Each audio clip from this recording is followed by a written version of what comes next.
We fixing to make this town real smoking. So there's a lot of stuff happening on Twitter, and I want to look at the backlash. I want to look at what players are saying. I bookmarked a lot of tweets, probably like 100 or something. I don't know. I just was bookmarking everything that I saw Tekken related, and we're just going to go through and see what the players are saying. So the first tweet here is from Speed Kicks, and this tweet says, "This is anti-marketing." Someone says, "I think I understand now. They know they have the core player base in such a Stockholm Syndrome chokehold that they could do whatever they want for sales and casuals." So I made a video reading this whole thing. Hopefully you guys has checked that out, because as you can see here, there's a lot of it, and I will not be reading all of this in this stream. So if we scroll down here, you see this one, right? You guys are aware of this meme, right? This person responded to themselves, and Harada blocked them for this. I do think it's interesting that the developers say that they're open to criticism, but then they respond to criticism in the way that they did. There's another one here that I want to show you guys. So this one is actually pretty interesting, because there's a lot of players who are, wait, did they delete the tweet? That's why I can't find it, because they deleted it. So basically their post was criticizing season 2, and this comes from an account that does tournaments in Madagascar, and they got a response from Harada that says, "Why don't we have a discussion after playing the updated game? Or if you haven't played the new version yet, but still choose to express such strong anger and disappointment towards us, saying you can no longer trust us, then I won't stop you from leaving. And since you don't seem capable of having a calm discussion, I would like to keep my distance from you. Thank you and goodbye." Now, this is pretty interesting, because Harada visited Madagascar. Our hearts was full of joy with Harada and Nakatsu here. They were so nice and blessed us to have them the head of project. So you can see that Harada was right there, right? Nakatsu right there. So basically he is kind of, look at them, they're right there, right? They visited this small community, and then now the person is like critiquing the game, and Harada is like, boom, you're cut off. But whoever made this tweet has impacted all of them. Is Blackheart still here? Yes, Blackheart is. Let's look at what Blackheart's been yapping about. "I hope the Tekken community puts all their differences aside to come together and tell the Tekken developers they're not doing a good job. We cannot watch our favorite game die like this with no power to do anything. Let us unite together. It's all we have now." Let's look at Joka next. "I am genuinely concerned and disappointed with most of what was shown in Season 2. So this is a quote. "For Season 2, we would like to focus on defense in terms of the literal aspect of a 3D fighting game. Where were the defensive aspects that were talked about? This is definitely the wrong direction we're heading in with the enhanced 50-50s and more homing moves, which is just restricts movement." This is a point that a lot of people were bringing up as well about the Evo video that they just did. Basically, that video was centered around how defense is overlooked in the game and it's really bad, and they want to do better and they want to improve defense. But then when they did the Tekken Talk, all they did was show buffs. This is Inconsiderate Raccoon, who says defense was a buzzword in the Tekken Talk. Landon D says April Fools got him. And this is people responding to, you know, the defense statement. I do think that there probably will be some defense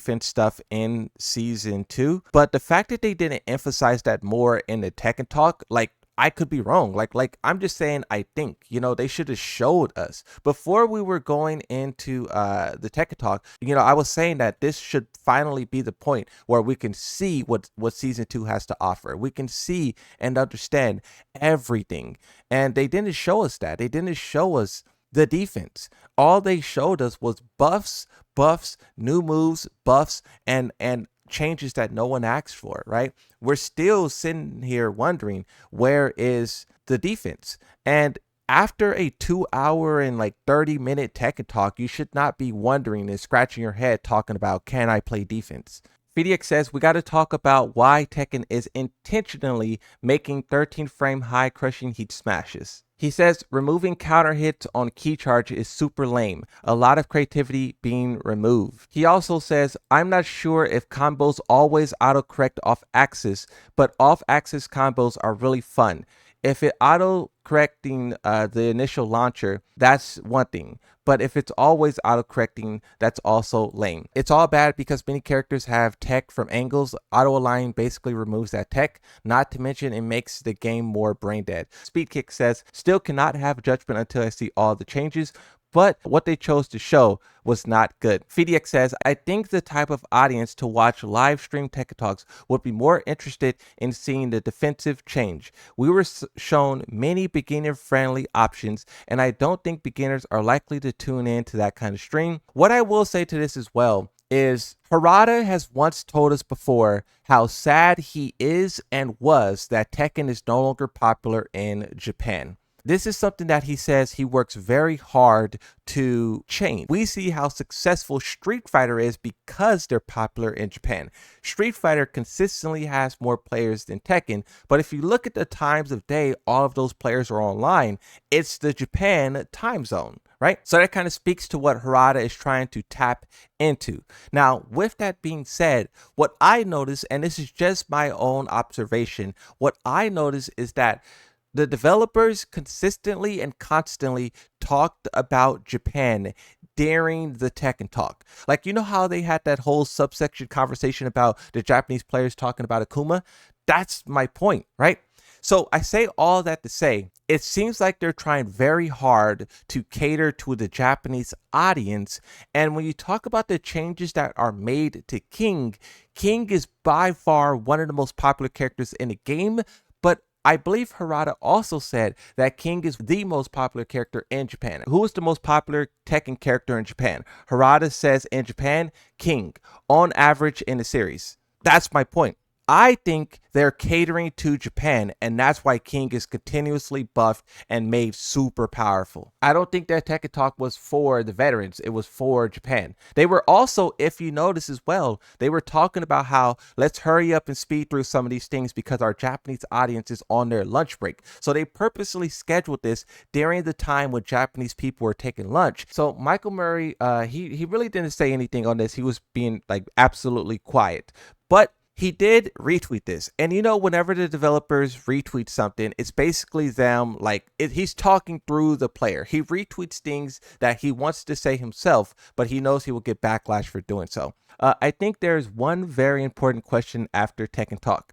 Should I go try Pro in Fatal Fury or Street Fighter 6? April 1st, I decided between continuing being a Tekken competitor and finding a wife and starting a family and retiring. The game isn't made for veterans or Tekken lovers. They're just making something new, modern that attracts more sales. Rather than focusing on what's fun for everybody, they want to make it fun for the person attacking. We've lost character identity and expression. So this is the new move that Yoshimitsu was given. So this is another move that Soul Calibur Yoshimitsu had that now Tekken 8 Yoshimitsu has. And finally, we get a while standing 13 frame punish. I was playing Kazuya, and Kazuya has a 13 frame punish, right? And I was telling you guys how I'm not used to having a tool like that because Yoshimitsu never had it. And now he does. You're supposed to be able to exploit their weaknesses, one, from a character standpoint, but then two, from a player standpoint, right? Maybe they don't have good movement like me. You exploit that, right? That is what Tekken was supposed to be. But now we see over and over and over again that the developers are buffing weaknesses. Spaghetti Rip. He says, I hope that 1,500 changes made to the characters sufficiently nerf them so that risk versus reward is more balanced. There's always seemed to be buffs given alongside nerfs, but I'm hoping that the nerfs heavily outweigh the buffs. I'm still trying to figure out the key charge.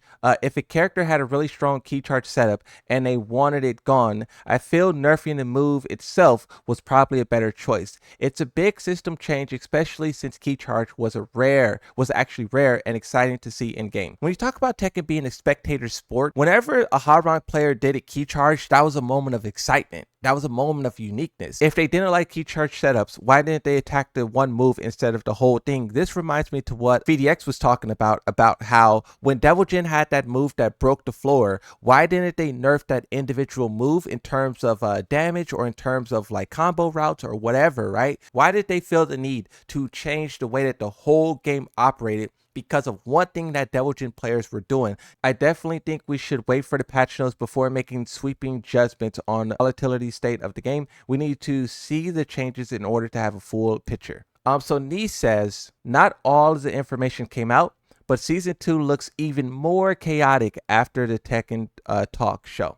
Let's look at Mike Hollow. My thoughts after the Tekken Talk Season 2 live stream. Virtua Fighter 6 can't get here soon enough. I hope Sega and RGD are paying attention, because that live stream was a masterclass in not listening to what your core legacy audience wants. This is clearly for the silent majority that apparently wanted all of this nonsense in the game. Even with all the chaos that's supposedly going on, there is a lot of people who are still very much excited, and that just speaks to the silent majority. Anakin doesn't really speak that often, but he speaks here. I think the full patch notes should make a lot of people feel better. At least I hope so. Characters usually receive additions, subtractions to their toolkits every big update, regardless of tier. It makes sense to show new stuff they added rather than the small frame damage changes. Tekken 8 could have been the best fighting game ever. Then Michael Murray happened.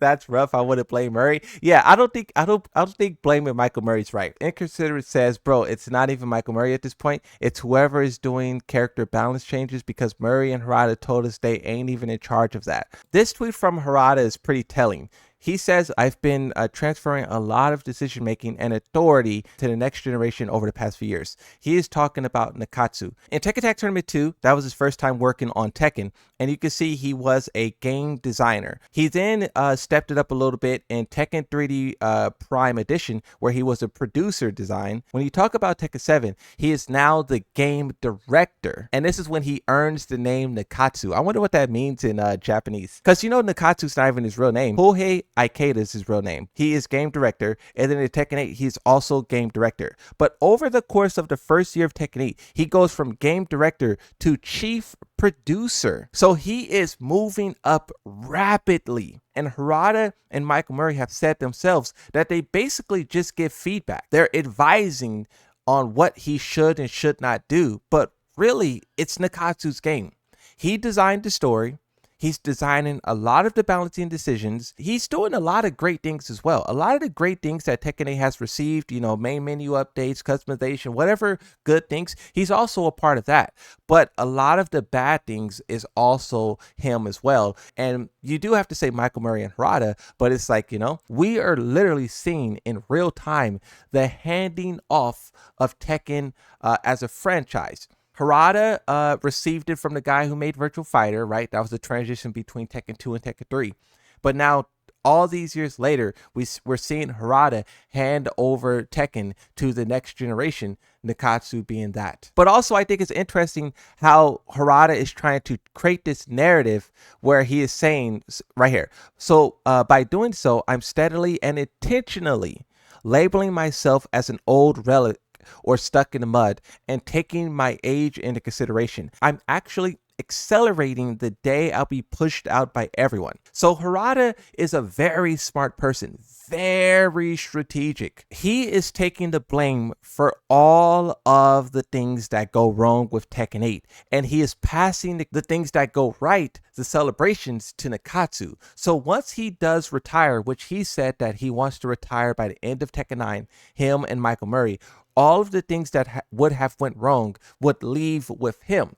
And Nakatsu, by that point in time, will be seen as the developer who makes all the right decisions, and Michael Murray and Harada will be viewed as the people who do everything wrong. Michael Murray is already at that point where people blame him for things that he has no business, he had no control over. You know, someone could walk outside and stub their toe and they're going to be like, how dare you, Michael Murray? So he's already there. Harada, it takes a little bit more time for him to get there because he is like truly a legend, right? But that's the strategy. And also, it's very commendable because Harada is literally taking a bullet for the franchise he loves. He is willing to tarnish his own name so that Tekken can live. Harada is trying to put lipstick on the fact that he is leaving Tekken to incompetent people. Ooh, Arslan Ash. I think the main problem with the game right now is that one launcher into wall combo followed up with another mix-up can kill you. Yoshi is the worst example. I've never seen such a ridiculous mix-up as Yoshi's wall combo full crouch sword or a forward 1+2. You can literally die after you getting launched. The same goes for Brian with his crazy wall carry into a stupid wall combo. The second biggest problem is chip damage. It will never make sense to me why blocking isn't rewarding. Why should you take a lot of chip damage and die just because you guessed right and defended? The saddest part is, as a competitor, the match isn't in your hands. It's mostly based on luck. Unlike previous games where skill used to matter. We might see improvements with chip damage in the upcoming balance patch, but the first problem is more serious in my opinion. I'm still hopeful for Season 2. Also, something saddens me to think that as a pro player, I have to play the game regardless of whether I enjoy it or not. I have to get better because this is my job. I've said many times that I love Tekken and I'm here because of Tekken, which is true. The reason why I'm writing this is I really want Tekken to be the best game, where I can enjoy and learn the game together and have fun. And it has potential. And that's true, right? Like, we don't want Tekken to die and suffer, but at the same time, when they're doing what they're doing, you can't really,